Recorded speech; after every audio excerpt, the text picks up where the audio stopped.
Hello students, in hope that you all are understanding explanation of the chapter Force and Laws of Motion. So today I am going to show you some numerical with full explanation. Let's start with this. First question is from your NCERT books, page number 142, question number 11. Two objects, each of mass 1.5 kg, are moving in the same straight line but in opposite direction. The velocity of each object is 2.5 meter per second before the collision, during which they strike together. What will be the velocity of the combined object after collision? तो इस question में क्या कह रहा है? Question हमारा कहता है कि दो ऑब्जेक्ट हैं, कोई टू ऑब्जेक्ट्स हैं, वो क्या कर रहे हैं, सब दोनों का ही क्या है, दोनों का ही जो मास है वो क्या है 1.5 है, और दोनों एक स्ट्रेट लाइन में एक दोनों ही स्ट्रेट लाइन में चल रहे हैं, बट दोनों का डायरेक्शन क्या है, डायरेक्शन उनका अपोजिट है. अब क्या होता है, कुछ दूर पे चलने के बाद वो क्या होते हैं, एक दूसरे से कोलाइड होते हैं, टकराते हैं, और जिससे कि उनकी जो वेलोसिटी होती है दैट कंडीशन वो होती है 2.5 मीटर पर सेकेंड. अब क्या होता है, before the collision during which they strike together, उससे पहले जो वो टकराते तो उनकी वेलोसिटी ये होती, टकराने से पहले की. What will be the velocity of the combined? तो अब बाद में क्वेश्चन में क्या कहा जा रहा है कि उनके कोलाइजन के बाद यदि दोनों क्या होते हैं, एक दूसरे से जुड़ जाते हैं, आफ्टर कोलाइजन जब दोनों ऑब्जेक्ट एक दूसरे के साथ जुड़ जाते हैं तो दैट कंडीशन में उनका टोटल जो कंबाइनिंग जो कोलाइजन होता है तो उनकी कंबाइनिंग वेलोसिटी हमें फाइंड करनी है इस क्वेश्चन में. तो सबसे पहले न्यूमेरिकल्स में हम क्या करते हैं बेटा, सबसे पहले हम गिवन पॉइंट्स को नोट करते हैं, लिखते हैं. तो ये जो क्वेश्चन है इसमें हमें क्या बताया गया कि दोनों ऑब्जेक्ट हैं, दोनों ऑब्जेक्ट का सेम मास बताया गया है. तो पहले हम फर्स्ट ऑब्जेक्ट ले लेते हैं, मास ऑफ फर्स्ट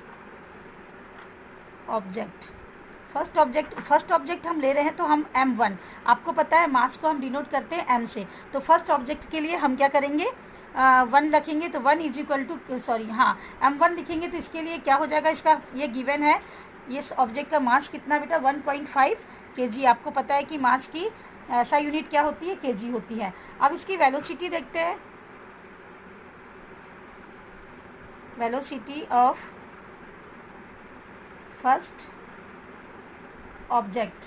तो वेलोसिटी को हम v से इंडिकेट करते हैं, तो v इज इक्वल टू क्या हो जाएगा 2 पॉइंट, ये गिवन पॉइंट है बेटा 2.5 मीटर पर सेकेंड. ये हो गई हमारी इसकी वेलोसिटी जैसे कि हमारे क्वेश्चन में गिवन है. सो मोमेंटम क्या होगा, सो मोमेंटम ऑफ फर्स्ट ऑब्जेक्ट का मोमेंटम क्या होगा, हमें पता है कि मोमेंटम इज इक्वल टू क्या होता है, मास मल्टीप्लाई वेलोसिटी. तो हम लिख सकते हैं, हम फर्स्ट ऑब्जेक्ट की बात कर रहे हैं तो m1 मल्टीप्लाई v1. तो हमारे पास m1 क्या है, गिवन है 1.5, ठीक है, मल्टीप्लाई वेलोसिटी कितनी है 2.5. तो इसको यदि हम सॉल्व करते हैं तो हमारे पास आंसर आता है 3.75 kg metre per second. kg metre per second क्यों आया, तो ये क्या है, मास का है, ये मास है हमारा, है ना. मास के लिए हमने kg लिखा है और इसके लिए क्या लिखा है, metre per second. Metre per second किसका है, वेलोसिटी की SI यूनिट. तो इस तरीके से हमारा इसको सॉल्व करने से क्या मिला, फर्स्ट ऑब्जेक्ट का जो मोमेंटम है वो 3.75 kg मीटर पर सेकेंड. ये आ गया इसका फर्स्ट. इसी तरीके से हम सेकेंड ऑब्जेक्ट, तो इस तरीके से पहले हमने फर्स्ट ऑब्जेक्ट का निकाला, अब हम सेकेंड ऑब्जेक्ट का निकालेंगे. तो सेकेंड ऑब्जेक्ट के लिए mass of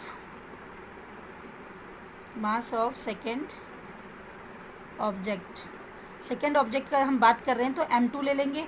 m2 is equal to second object का जो फर्स्ट ऑब्जेक्ट का मास है वही हमारी बुक में क्वेश्चन में दिया हुआ है कि सेकेंड ऑब्जेक्ट का मास भी उतना ही है, तो 1.5 kg, राइट.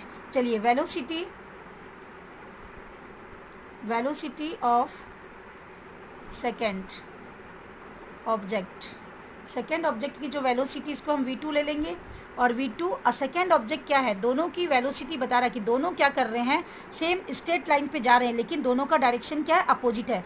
मतलब जो फर्स्ट ऑब्जेक्ट होगा उसका लेफ्ट टू राइट होगा तो वो पॉजिटिव होगा, जो सेकेंड ऑब्जेक्ट है उसका है राइट टू लेफ्ट, इसलिए हम क्या करेंगे यहाँ पे माइनस लेंगे, -2.5 मीटर पर सेकेंड, राइट। चलिए अब इसका मोमेंटम फाइंड करेंगे। मोमेंटम ऑफ सेकेंड ऑब्जेक्ट का मोमेंटम हम लेंगे, मोमेंटम इज इक्वल टू क्या होगा, मास मल्टीप्लाई वेलोसिटी। तो सेकेंड ऑब्जेक्ट की बात हो रही है तो क्या होगा यहाँ पे m2v2। तो इस तरीके से इसकी जब हम वैल्यू सब्स्टिट्यूट करेंगे तो 1.5 मल्टीप्लाई ब्रैकेट में, क्योंकि यहाँ पे माइनस है, 2.5। इसको यदि हम सॉल्व करते हैं तो हमारे पास आंसर आएगा 3.75 kg मीटर पर सेकेंड। ये आ गया हमारा सेकेंड ऑब्जेक्ट का भी मोमेंटम। अब इसके बाद टोटल मोमेंटम फाइंड करने के लिए हम क्या करेंगे, दोनों के मोमेंटम को क्या करेंगे, ऐड कर देंगे। Total momentum is equal to 3.75 plus bracket में माइनस, क्योंकि माइनस का साइन है इसमें, 5। अब ये टोटल मोमेंटम हम निकाल रहे हैं बिफोर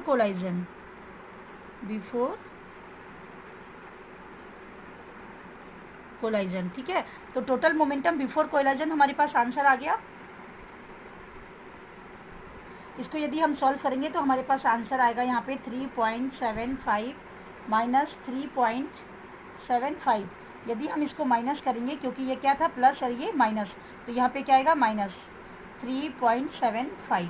अब इसको क्या आएगा हमारे पास answer, 0 kg metre per second. तो इस तरीके से हमने बिफोर कोलाइजन क्या निकाला, मोमेंटम फाइंड किया है। अब चलिए अब नेक्स्ट हम क्या देखेंगे, जब हम अब कंबाइन करना हमें, the mass of combined object. दोनों ऑब्जेक्ट जब एक दूसरे से टकराते हैं उनके मास को हम कंबाइन कर रहे हैं, तो कंबाइन करने के लिए क्या होगा, m1 प्लस m2 कितना है हमारे पास, दोनों के मास को कंबाइन करेंगे तो 1.5 kg प्लस 1.5 kg, क्योंकि दोनों ऑब्जेक्ट का मास क्या है हमारे पास, 1.5 kg। तो अब इसके पास इस दोनों ऑब्जेक्ट के मास को यदि हम कंबाइन करते हैं तो हमारे पास आंसर आता है 3.0 kg कंबाइन मास। तो इस तरीके से सपोज हम मान लेते हैं कि the velocity of combined object after collision, मतलब आफ्टर कोलाइजन इन दोनों की वेलोसिटी क्या होती है, आफ्टर कोलाइजन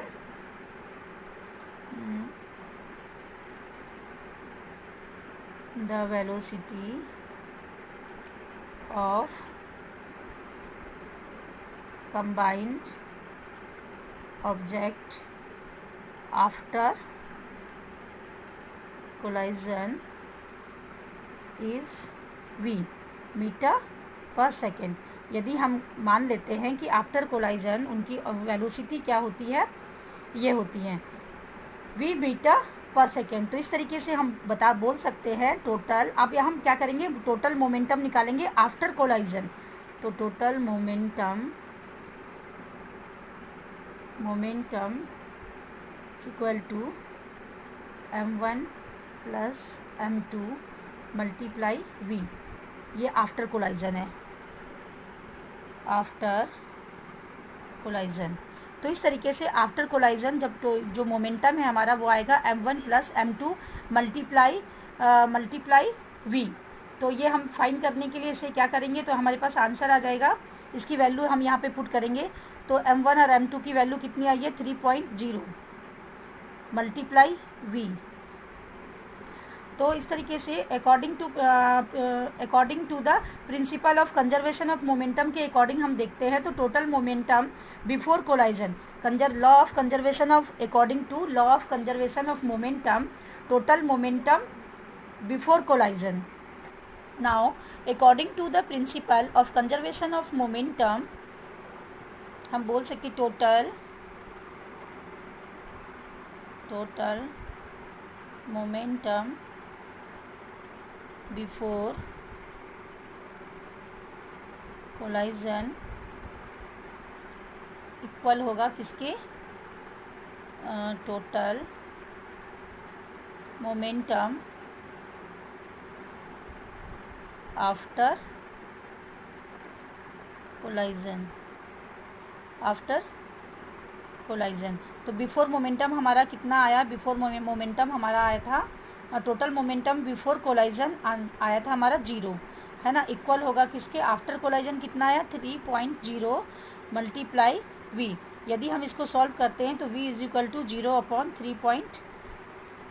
3.0, तो v कितना आ गया हमारा 0 मीटर पर सेकेंड। तो इस तरीके से हमारा ये आंसर आता है 0 metre per second. Means the velocity of the combined object after the collision will be 0 metre per second, which means क्या होगा, that the combined object will comes to a stop after the collision. मतलब जो combined object हैं जब उनमें collision हुआ तो after collision वो क्या हो गए, स्टॉप हो गए। तो इस तरीके से हमारा फर्स्ट ये क्वेश्चन कंप्लीट होता है। नेक्स्ट क्वेश्चन है क्वेश्चन नंबर 13। तो इस क्वेश्चन में क्या कहा जा रहा है, इसमें कह रहे हैं कि एक हॉकी बॉल है जिसका मास है 200 ग्राम। वो क्या कर रही है, ट्रैवल कर रही है कितनी वेलोसिटी से, 10 metre per second. Stuck by hockey stick से, वो उसकी जो वेलोसिटी है स्टिक करने के बाद उसकी ये होती है, ठीक है।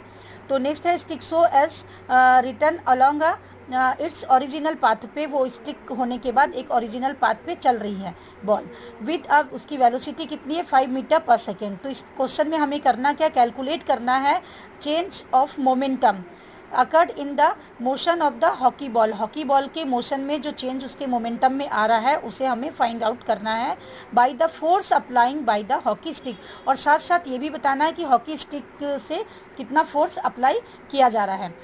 तो अकॉर्डिंग टू क्वेश्चन इसमें सबसे पहले हमें क्या करना है, ए पार्ट में क्या फाइंड करना है, इनिशियल मोमेंटम।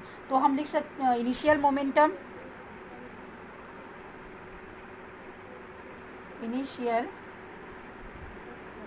मोमेंटम।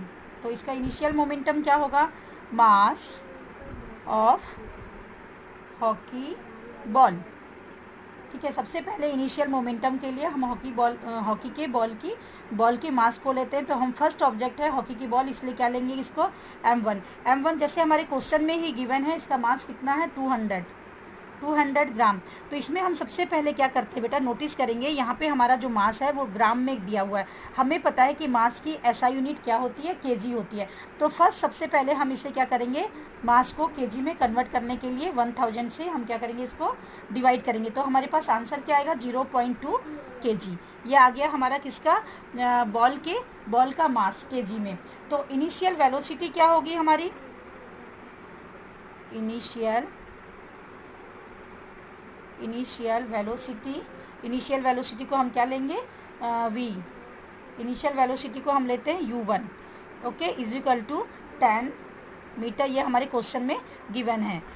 तो इस तरीके से इसकी इनिशियल वेलोसिटी है जो क्वेश्चन में गिवन है 10 मीटर पर सेकेंड, ठीक है, स्क्वायर नहीं होगा, 10 मीटर पर सेकेंड। अब इनिशियल मोमेंटम, तो इनिशियल वेलोसिटी ये होगी, तो इनिशियल मोमेंटम होगा, initial momentum is equal to, initial momentum क्या होगा m1 मल्टीप्लाई v1, क्योंकि मोमेंटम इज इक्वल टू क्या होता है, मास मल्टीप्लाई वेलोसिटी। तो हम इस तरीके से अगर हमें यहाँ पे करना है तो हम इसको v1 लिख सकते हैं, ठीक है। तो v1, तो हम इसकी वैल्यू यहाँ पे सब्स्टिट्यूट करेंगे तो क्या आएगा, हमारे पास आया इसका मास कितना है बॉल का 0.2 मल्टीप्लाई वेलोसिटी कितनी है 10। तो इसको सॉल्व करेंगे तो हमारा आंसर आएगा 2 kg metre per second, 2 kg metre per second. तो इस तरीके से हमने ये क्या किया, इसके फर्स्ट पार्ट को सॉल्व किया कि इनिशियल मोमेंटम क्या है बॉल का। अब सेकेंड में हमें क्या करना है, हमें कैलकुलेट करना है फाइनल मोमेंटम। सेकेंड केस में हम क्या करेंगे, फाइनल मोमेंटम निकालेंगे। Final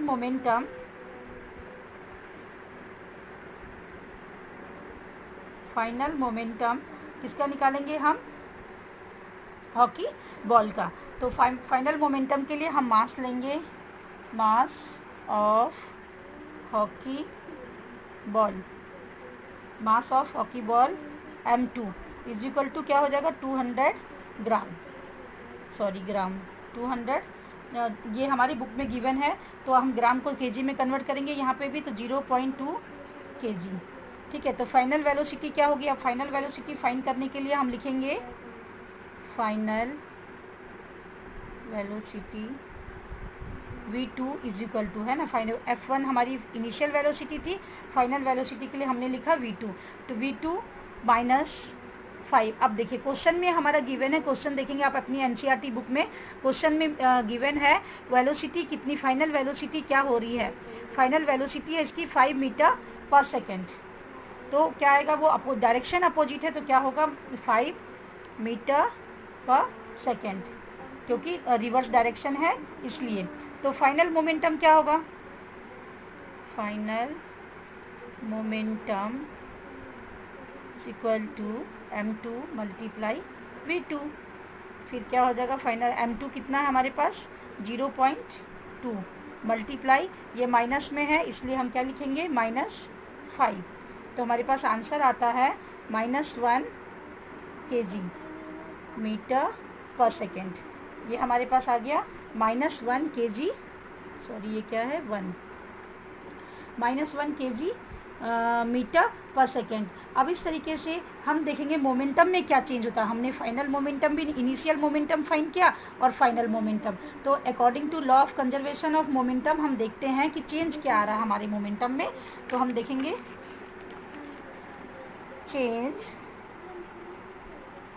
change in momentum is equal to final momentum minus initial momentum. ठीक है, तो क्या है हमारा is equal to final momentum हमारा आया है अभी -1। ठीक है, इनिशियल मोमेंटम क्या, फाइनल मोमेंटम को माइनस करेंगे हम किससे, इनिशियल मोमेंटम से, तो -1 -2, इनिशियल मोमेंटम -2 और फाइनल मोमेंटम है हमारा -1। दोनों को हम माइनस करेंगे क्योंकि इनिशियल हमारा क्या आया था 2 आया था, दोनों को माइनस करेंगे तो माइनस माइनस क्या हो जाएगा बेटा, माइनस माइनस यहाँ पे होगा प्लस, लेकिन साइन क्या होगा हमारा माइनस का होगा, 3 kg मीटर पर सेकेंड। तो इस तरीके से हमारा आंसर आ जाता है कि आफ्टर कोलाइजन मतलब फाइनल मोमेंटम और इनिशियल मोमेंटम दोनों हमने फाइंड किया। तो चेंज क्या हुआ, change in momentum of the hockey ball is, क्या आ गया, हॉकी के बॉल में जो उसके मोमेंटम में जो चेंजेस आया है वो आया है 3 kg मीटर पर सेकेंड। इस तरीके से हमारा आंसर निकल जाता है। Hope you understand.